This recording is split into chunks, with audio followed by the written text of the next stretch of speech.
What is up guys, Slump here, and today I am bringing you yet another 2017 NFL season preview. Today we're going to be talking about the Seattle Seahawks, a team that is always a threat to walk away with the Lombardi Trophy under Russell Wilson. This team has been on a steady decline as of late. After that Super Bowl 49 loss, the Seahawks just haven't been the same. They haven't been the same team to basically punch you in the mouth, laugh at you, and then walk away with a 40-point win. A lot of that goes to you guys losing players over the years, but now, man, this team looks better than they did last season, and honestly, I'm quite excited to see what the Seahawks team possesses.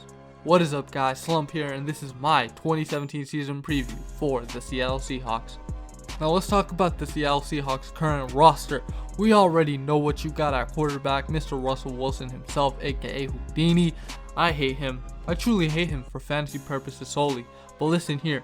This guy is easily one of the smartest quarterbacks in the NFL, and the Seahawks are blessed to have him. A lot of people are concerned about when his athleticism leaves his body. I'm not really too worried about that. This man has the intangibles to do great after he loses athleticism. And right now, man, with the injuries tallying up, there will be a decline, a bit of a decline, not this season, but in a couple years. So look out for that. But right now, this man Russell Wilson is easily a top 10 quarterback. He's in the elite category for sure.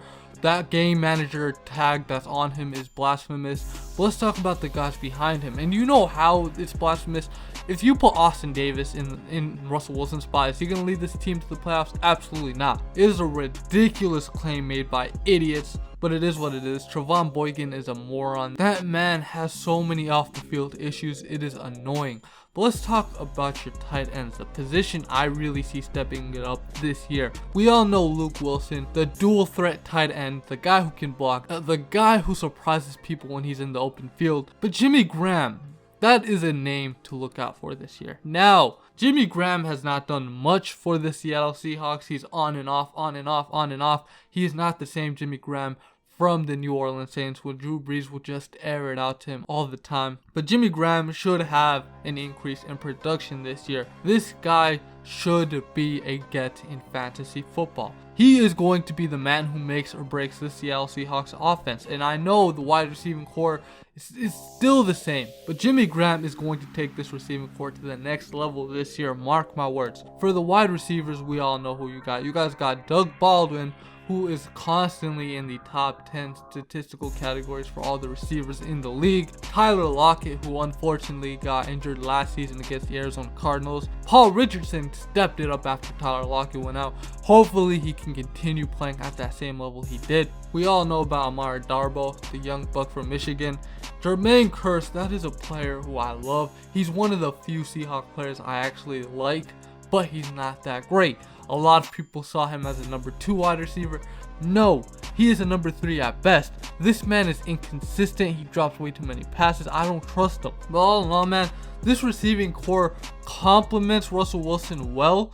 They do what he wants them to do, and that's all that really matters out of a receiving core. But let's talk about your running backs. Your running backs, I loved the Eddie Lacy pickup. Now, Eddie Lacy, ooh, yeah, he's fat and all, but he is going to...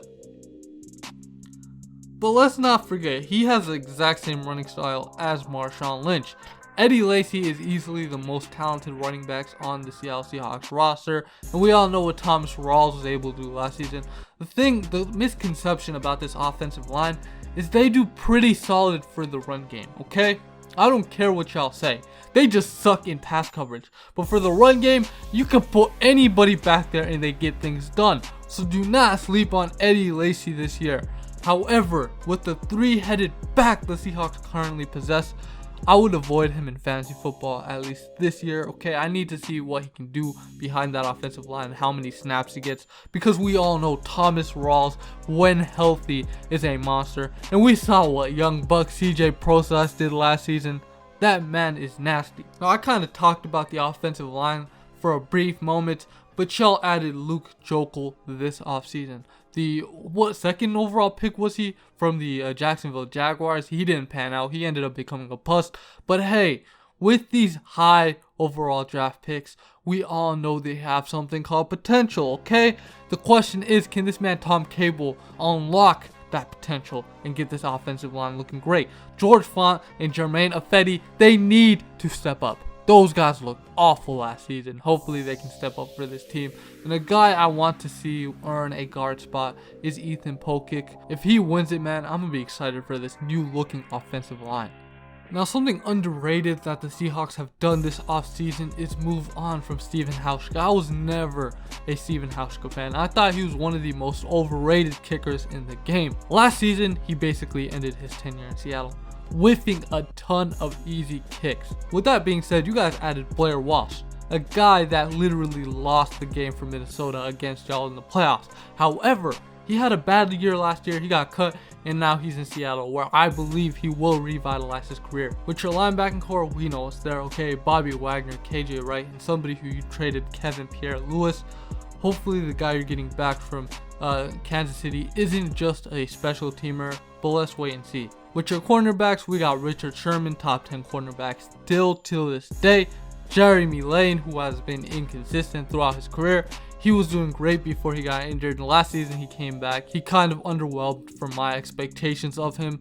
But now you guys have Shaquill Griffin. Shaquill Griffin is the guy who fits exactly what the Seahawks were looking for in the draft. I know a ton of you UW/Seattle Seahawks fans were in love with Kevin King. I truly wasn't. But you're getting kind of the same player in Shaquill Griffin. So be happy with landing Shaquill Griffin later in the draft. Now, we all know about the safeties for the Seattle Seahawks, the one position group that'll be loaded for the rest of time, and I mean it.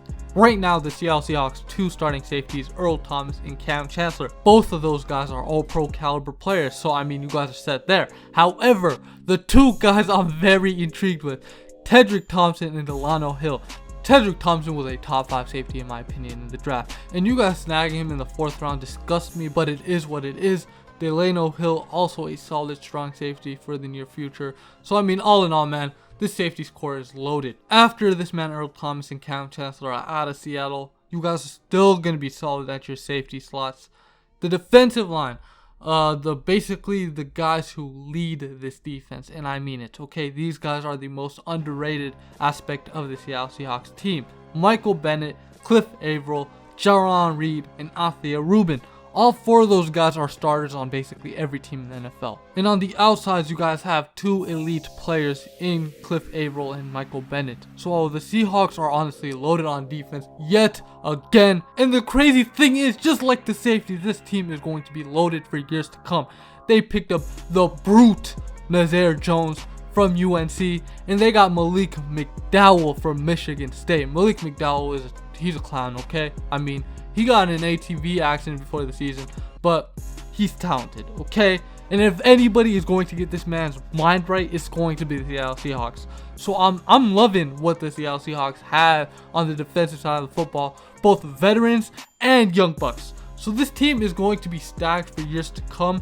However, the one thing this team needs to do to win a ton of games, now I'm putting the prediction on the screen just so you guys can see it.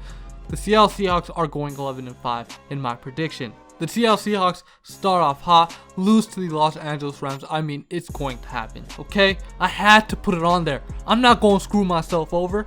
But yeah, early, I have y'all beating the Packers, the Colts, because they'll most likely be missing Andrew Luck. Like, the Seattle Seahawks are honestly chilling at this point, man. Like, the 2 divisions that you guys are playing against, the NFC East, a very difficult division, I must add, but I have you guys going like 2-2 or 3-1 against them. I don't have y'all falling to 1-3. I am pretty certain that you guys can take care of the Washington Redskins and the Philadelphia Eagles if you guys can't handle the Dallas Cowboys and the New York Giants. I know for a fact you guys will go 2-2 or 3-1 against that division. The NFC West, I got y'all going like 4-2, man. There's no way I'm gonna have y'all going 6-0 when we all know what happens in division matchups. Any team can win. You can have a roster of college players and they have a chance to win. It's just the rival games, okay? I'm not gonna have y'all just sweeping them based on talent solely. The one division that y'all are blessed with is the AFC South, man. I mean, the 2 teams to look out for are the Tennessee Titans and the Houston Texans. I got y'all going 2-2 worst case scenario against that division. So yeah, guys, all in all, an 11-5 record. I forgot what seeding I have for this team, but either way, division title, obviously. I mean, come on, guys. But yeah, guys, that has been my season preview for the Seattle Seahawks. If you enjoyed this video at all, make sure to leave a like, and most importantly, subscribe, guys. You have been watching Slump TV. Have a good one. Peace out.